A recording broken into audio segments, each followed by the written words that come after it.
Here is how to take down Anahita and the Leviathan, both post-golem bosses in pre-hard mode. Like and sub for pre-Moonlord Dragonfolly next. Let's go.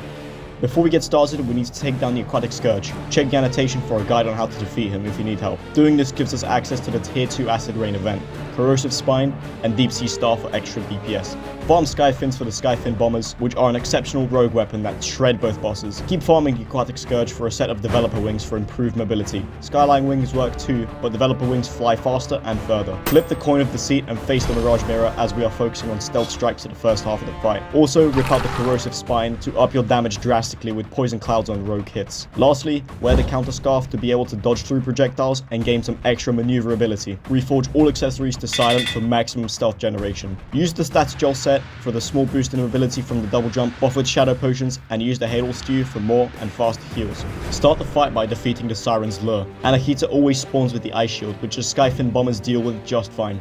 Focus on dodging more than aiming as the stealth strikes home in aggressively. Her attack pattern follows a consistent rhythm which you will get the hang of quickly as she summons attacks. She will always start with the water spears which surround the player in a petal of 8. It is important not to move too fast during this phase as they spawn in very fast, giving you little time to react if you're moving quickly. Avoid them by elevating or descending slightly. After that, Anahita will use the Frost Mist, which track the player. Dodge it by moving in a straight line for a bit and then drop and dash in the other direction to lose them. Lastly, she will use Treble Clefs, which behave like stationary water spears and can be avoided in the same way. She will combo detonating bubbles with the Clefs, but they will likely be destroyed by the lingering gas clouds from your attacks. If some sneak through and become an issue, just throw some attacks to pop them. Anahita will cycle these attacks until 70% HP, where she will begin to charge at the player in sets of 3. Avoid them by dashing in an appropriate direction and away from projectiles if possible. She will also increase the amount of treble clefts and water spears to 10, meaning you'll need to adjust your angle to dodge them. Other than that, her battle is simple, assuming you can match the tempo of the fight and avoid being hit. At 40%, she will leave and the Leviathan will come out of the water. Make sure you stay away from there as she can hit you as she spawns. Leviathan will try to stay on the left or right side of the player, spitting meteors at a high rate of fire. Avoid them by staying above or below her, and moving left or right to weave through them. If you feel like the Leviathan is catching up to you too easily, use the Slimy Saddle to get extremely fast descent to avoid the meteors more easily. If you have no choice but to be hit, use your dodge to go into the meteors to avoid damage. Note that you can only do this once every 30 seconds. The Leviathan will periodically spawn in 3 aquatic aberrations, which aggressively follow the player.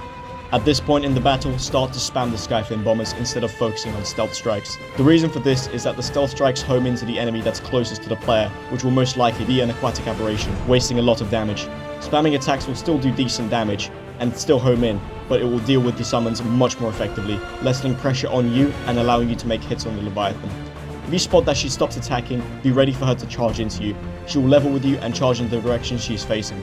Avoid this by using the Counter Scarf to dodge, by making dash contact, or use a sudden ascent with the extra jump given by the statical armor, or make a fast ascent with the Slimy Saddle. She will cycle these attacks until she reaches 40%, where Anahita will re-enter the battle. Here, Anahita will have a phase 1 behavior plus the charges, and Leviathan will spit less meteors, charge less often, and only release 1 aquatic aberration.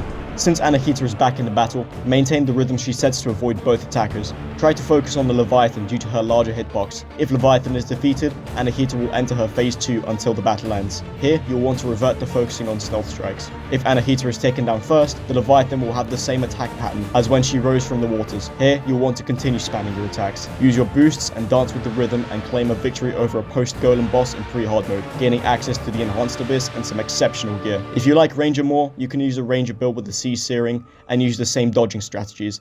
If there are any builds you guys find useful, let me know in the comments below. I read and respond to all of them. Thank you for watching, and until next time.